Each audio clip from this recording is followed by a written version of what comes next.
Let's just take one movement and how it's done in terms of large principles. If, for example, the first movement in Tai Chi, I'll just do it with the Yang and the Wu, because the Yang and the Wu are essentially the same style.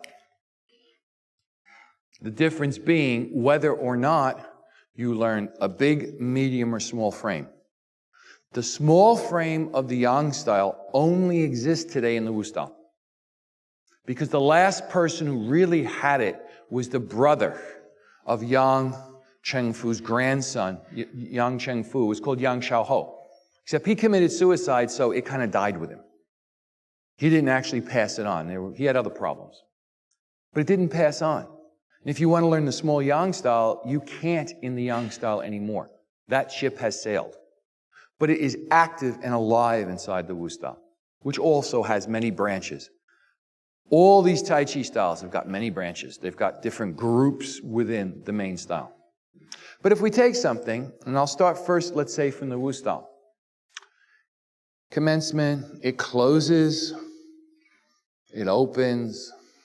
Look, it closes, it opens. Now, if we take the Yang style, you have this whole thing about the initial movement of the Yang style is doing this tremendous Peng Jing going all the way up. It starts Yang, and it goes out. And there's lots of variations of how the hand comes back. The old style was just the hands literally rolled the ball like this, and then they went down. Okay? It also had, for example, Jingman Cheng style does this. They come up, they come back to here, they come down, but it's still the same process. Can you understand? Up, in, down to get a vertical circle. Then you also have where, even in the Yang, the opening and the closing the joints, they put the whole emphasis where the legs are basically straight the entire time they do this. The Wu style makes the openings, the closings, the openings extremely clear. And some of the Yang styles do it too, for that matter. So again, there is not really that big a difference between this and this from an external position.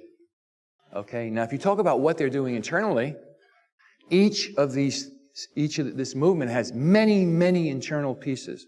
In the sense of you have a computer box, the box is the box, then you have what's inside of it called the chips. And the chips can be quite different. Different operating systems? No, Yang and the Wu are the same operating system. But different programs? Yes. Absolutely, they also have different programs. They have specialties. They have things they do better. Small style does some things better than big styles. Big styles do some things better than small styles. Some things are easier with a small or a big style to get into. Some things are harder to get into with a small or a big style. And that's the nature of differentiation. Now, there's a very, very, very fundamental principle in Tai Chi. If you go to, let us just say, low-level Tai Chi, or put it this way, it's Tai Chi, but it's nothing above what you would do if you went to school when you're 8 years old. Okay? And bear in mind, people do go to university and they do go to graduate school. That's the possibility.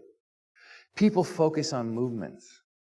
So they say, oh, well, that's different because you're doing this movement rather than you're doing that. It's different. Well, until you start actually breaking down, what are you supposed to be doing when you do the movement? Well, the nature of how Peng is done, this is the exact way when it's done like this or when it's done like this. The only difference being how you separate the hands. You see this? See my hand in back? See my hand in front? See my hand in front? You see my hand in back? Well, see this hand pushing? That's what the back hand is doing when you do a Yang style. Okay? The hands are rising. In the Yang style, when it's done, it's rising. That's the nature of the energy you're trying to produce in your body. Okay, so it's rising. Well, so is this. But then you have what you're doing with the tissues of your body, what you're doing with the acupuncture meridian lines, what you're doing with this energy and that energy, specifically what you're trying to do inside your joints, inside your internal organs, all of which produces benefits to the human being who does it. You don't have to keep on going about 50,000 benefits. You say, well, okay, it works your liver, it makes your liver better. Well, from that, I guess we probably can make a list of 50,000 things that you would be a benefit if your liver were improved. Talk to anybody who has hepatitis, they'll tell you at least they'd feel better. But you have to realize that these benefits all flow from what is actually happening inside the body. What is happening inside the mind? So when you start taking apart what you're doing inside your body, inside your mind, then, frankly speaking, a lot of these differences between the yang and the wu style, they're gone.